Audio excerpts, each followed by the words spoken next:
सावन का सोमवार क्यों शिव के सबसे करीब माना जाता है। एक तरफ सावन की बारिश, दूसरी तरफ शिवालयों में उमड़ता आस्था का सैलाब, कहीं गंगा जल से अभिषेक, कहीं बेलपत्र की भक्ति, तो कहीं गूंज रहा सिर्फ एक जयकारा, हर हर महादेव। लेकिन सवाल ये है, आखिर सावन के सोमवार में ऐसा क्या खास है कि इस एक दिन महादेव की पूजा का महत्व और बढ़ जाता है। क्या सोमवार का सीधा संबंध भगवान शिव से है? क्या सावन और शिव के बीच कोई पौराणिक कनेक्शन है? और सबसे बड़ा सवाल, शिवलिंग पर जल चढ़ाने की यह परंपरा आखिर कैसे शुरू हुई। आज खुलेंगे सावन के सोमवार से जुड़े इन्हीं धार्मिक रहस्यों की परतें। सावन यानी भगवान शिव की भक्ति का महीना।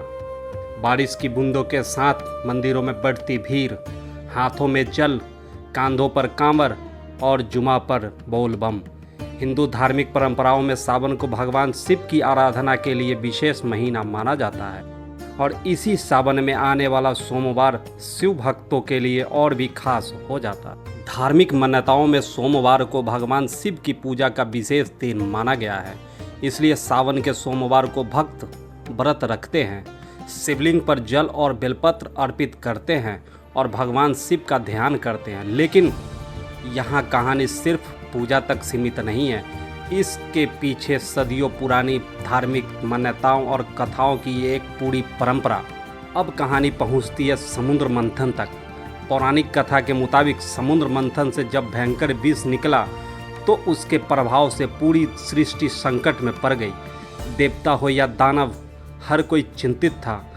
तब संसार की रक्षा के लिए भगवान शिव ने उस विष को अपने कंठ में धारण कर लिया। विष के प्रभाव से महादेव का कंठ नीला पड़ गया और तभी उन्हें नाम मिला नीलकंठ। यही कथा शिव के जलाभिषेक की परंपरा से भी धार्मिक रूप से जोड़ती है। अब सवाल, महादेव को जल ही क्यों चढ़ाया जाता है? धार्मिक परंपरा में जल को शीतलता और पवित्रता का प्रतीक माना गया है, इसलिए भक्त शिवलिंग पर जल अर्पित करते हुए महादेव के प्रति अपनी श्रद्धा और समर्पण व्यक्त करते हैं। सावन में तो ये परंपरा और भी व्यापक रूप ले लेती है। गांव से शहर तक, छोटे मंदिर से बड़े धाम तक, हर जगह एक ही दृश्य, जल, शिवलिंग और महादेव के जयकारे। अब बात उस पत्ते की जिसके बिना शिव पूजा अधूरी सी मानी जाती है, बेलपत्र।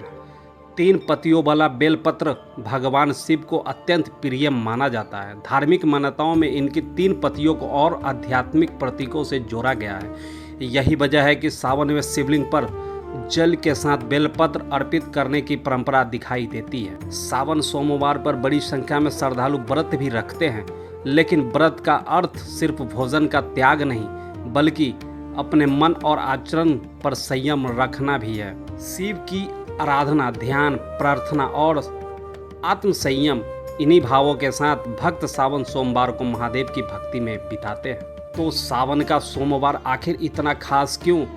तो ये सिर्फ कैलेंडर की एक तारीख नहीं, ये आस्था और साधना का दिन है। सावन की बारिश हमें प्राकृतिक से जोड़ती है और शिव की पूजा हमें अपनी आध्यात्मिक परंपरा से।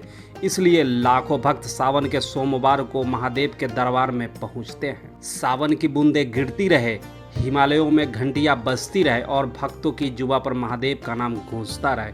क्यों सावन का सोमवार सिर्फ एक व्रत नहीं, महादेव के प्रति आस्था, संयम और समर्पण की एक सदियों पुरानी परंपरा है।